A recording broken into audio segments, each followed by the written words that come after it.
One of the goals of pretty much every photographer that I know is to be a full-time photographer. At my age, people see photography as an outlet to make money, pay their bills, and be able to make a living off of it. But in this video, I'm going to explain why you should not pursue being a full-time photographer.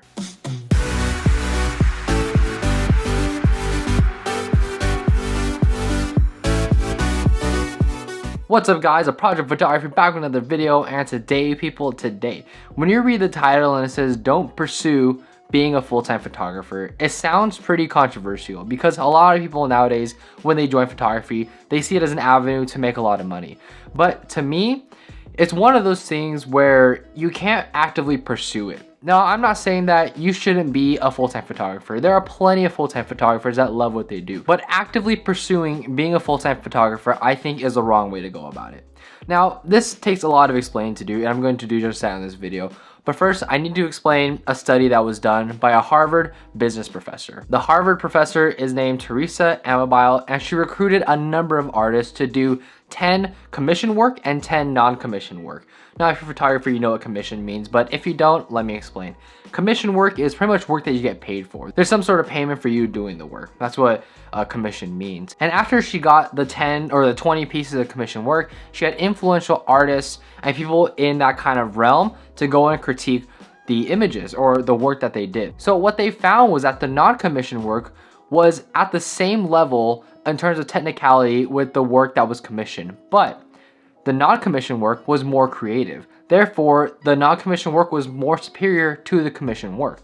Now, how could this be? When you think about, what a non-commission work means versus a commission work, you have to think about two things. You have to think about what it means to have intrinsic value and then extrinsic value. Intrinsic value means that you get value from within. You get value for doing things from yourself. Like, when you have a passion for, let's just say, photography, you have a passion for this, and when you create a piece of work, you're not doing it for external rewards, you're doing it for internal rewards. You're doing it for passion. You're doing it because you love the subject. You're doing it because of drive. You're doing it because that's just who you are and that's your passion. These things are internal rewards. That's why they're called intrinsic value. And the other part of it, let's just say you're getting commissioned to do a work. The reward is getting paid for the work. The reward is something physical and tangible that is recognized by the outside. It could be, winning an event. It could be making a lot of money. It could be getting a ton of accolades. That is what extrinsic value means. And now when we look back at that study, it shows us that the non-commissioned work was created from within. It was created through intrinsic properties, whereas the commission work was created through extrinsic properties. And within that study, it shows that intrinsic value is able to create not only more superior work, but better creative work. A lot of these artists said that when they were doing the commission work, they not only felt more restrained, but less creative because they were put in this kind of box that they had to conform to in order to meet these people's standards because of the commission work, because there's a dollar amount attached to it. And this couldn't be more telling of photography and even of society. A lot of photographers, I feel like they can sometimes get into photography for the wrong reasons. They see photography as a way to make money. They see it as a way to get out of the rat race. And to be honest, those are fair reasons to get into something like this.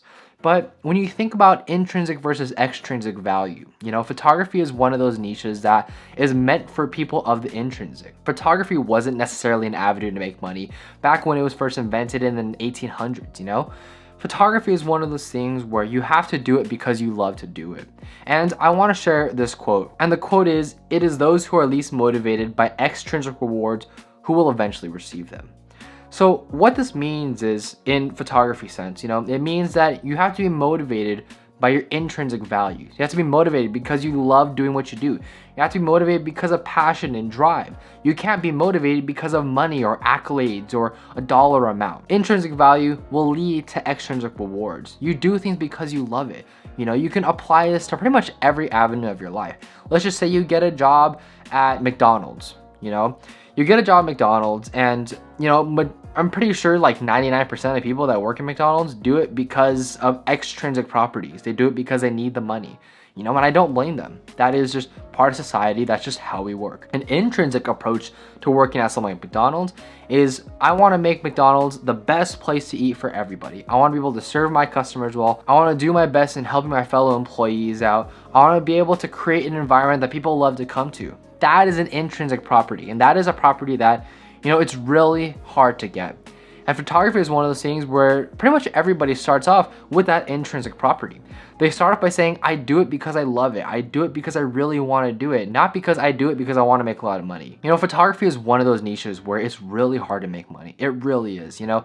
Not only is it super saturated, it's super competitive, and people are giving away their work for free more and more nowadays, which makes making money even harder from it. And I think that's where this intrinsic versus extrinsic comes in. The intrinsic approach to photography is, you know what, I'm gonna go out there and make my work as best as possible. I'm gonna do it because I love it. I'm gonna continue to grow and make my work as best as possible. You know, if you take that approach, people will notice you. People will look at your work and say, wow, that's amazing. I would love for that person to come shoot my event. I would love for that person to come shoot my wedding.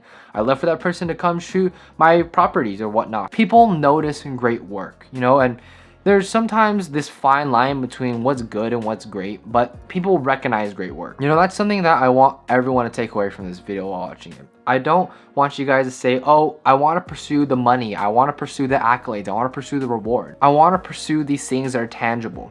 You know, I don't want you to think that. Don't think about the extrinsic rewards, because if you follow the intrinsic rewards of, I love this because I want to do it. I want to be the best photographer that I can. I want to keep learning everything that I can. I want to make the best work possible and help people out. The extrinsic will follow. I promise that. This quote states that, and I think it's something true. You know, I think this idea of intrinsic versus extrinsic should be taken at every step of your life. When you have a family, let's just say, you don't want to say, I want my kids to be super successful. That's an extrinsic thing. You want to say, okay, I want to be able to make sure my kids have the best life possible. I want to make sure that I give my kids the best resources possible so they can be as happy as possible. If you do that, the extrinsic of them being successful will follow. That's really what I want to get across in this video, and I think that's something that's super important. I think everybody needs to understand, you know, this battle between intrinsic and extrinsic is always gonna be something that is on everyone's mind. You know, you can't live life without making a single dime. That's just, you know, how this capitalistic society works, at least in America. I think the main thing is that you can't keep focusing on the money. You have to focus on what you're able to produce. You have to focus on yourself. You know, I've been always a big believer of this saying. When you're playing a game like baseball, per se, the team that has their eyes glued to the scoreboard will absolutely lose. What you need to do is go up there each and every pitch and focus on just playing the game right. You need to focus on each pitch. You need to focus on doing the fundamentals. If you can do that over the stretch of a 9-inning game, the scoreboard will reflect that. And I think it's the same thing in photography. If you focus on your work, if you're able to create good stuff, if you just love it because you love it, the money will follow, the accolades will follow, and all these things will follow. So when you look back at the title of this video, you know, don't pursue being a full-time photographer. Really emphasize the pursue part. Don't pursue it. What you need to pursue is being a great photographer. Pursue the love of it all. Pursue photography itself, not the money. In reality, it's not about the money. It's about you as a photographer and what you're able to create, you know. Love the intrinsic, and then the extrinsic will follow. The money is always secondary to what you love doing. So I hope you guys took something away from this video. You know, this is something that I've been really thinking about for a while. This is where I actually got the inspiration from. It's from the book The Greatest by Matthew Side.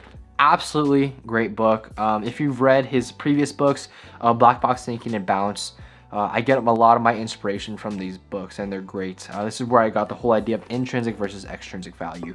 I think it's a really important concept to grasp, and if you guys are interested in this book, please go ahead and pick it up because it's a really good book. This book is about sports and what it teaches us about success. So yeah, that's pretty much it for this video. Let me know what you guys think down in the comment section down below. I want to have the comment section as a platform for discussion. I think it's a really interesting topic. Anyways, let me know what you guys think. Like, comment, subscribe, and I'll catch you guys in the next one.